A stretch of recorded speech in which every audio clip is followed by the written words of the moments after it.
Omubaka wa Lwemiyaga Theodore Ssekikuba kabuze kataayoze ku munye mubaka munno w'ekazo Dan Kimosho bwamulumiriza okuba omubbi w'ettaka nga tavunaanibwa n'emisango mingi egy'okutta n'okubuzaawo abantu baba bamaze okubbako ettaka lyabwe. Omubaka Dan Kimosho okutuuka ku kino kiddiridde omubaka Ssekikuba okussa sipiika wa Paalamenti Anita Annette Kuninga akkirize Paalamenti ekubaganye ebirowoozo ku bulyake n'okubulankanya ssente z'omuwi w'omusolo okugenda mu maaso mu Paalamenti ng'abamu ku bakulembeze ba Paalamenti beegabira ssente awatali kugoberera mateeka. Ssekikuba ajjukiza sipiika nti yabasuubiza nti bwe banaava mu luwummula lw'amazuukira ga Mukama Yesu Kristo yali agenda kubawaayo obudde boogere ku nsonga eno bannansi basobole okunnyonnyoka, wabula kino sipiika abadde takikoze.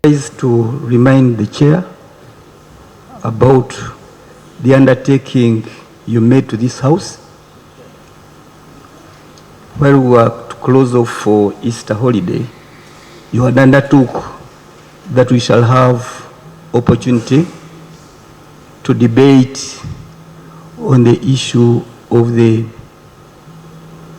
parliamentary exhibitions, wherein members read about the profligacy of the commission of this house, whereupon the allegations about the handshake to the commissioners was debated. Omubaka Kimosho bw'aweereddwa omukisa okwogera akolokose Ssekikuba nti gwazaawulira ng'anyaga ettaka ly'abantu nga tebasobola kumukkiriza kubanja sipiika kyakwogera ku bulyake. Honorable Ssekikuba is my neighbor. His constituency immediately borders mine. On a daily or weekly, I have had news on our local radios talking about Honorable Ssekikuba to be a land grabber and to be facilitating land grabbing.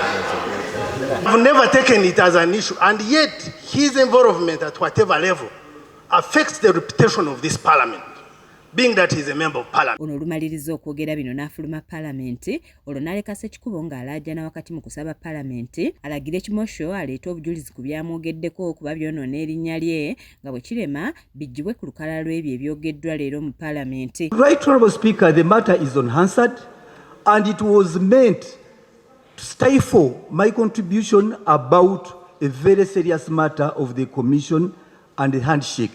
And you allowed a member to blatantly come and destroy the only asset I have in life, my reputation.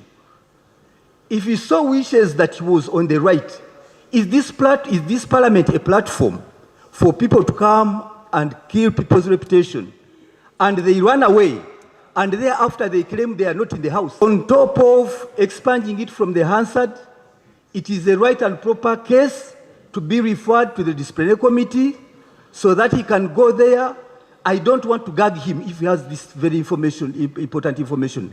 Let him go to the disciplinary committee and appear, because he has used the platform of this very house to slur and try to kill the image of a member of parliament. Kino Speaker Monga akiganye ng'agamba nti tasobola kusangula bigambo bya Kimosho kwebyo ebiteeseddwako olwaleero nga taliiwo kuba alina okusooka okukakasa nti talina bujulizi ekyongedde okunyiiza Ssekikubo. Kimosho to come and substantiate on what he said, on the allegation that he put forth, and then we'll take an action. Matias Sekanjako yakusakidde eggulu erino ku lwa KSTV Agale.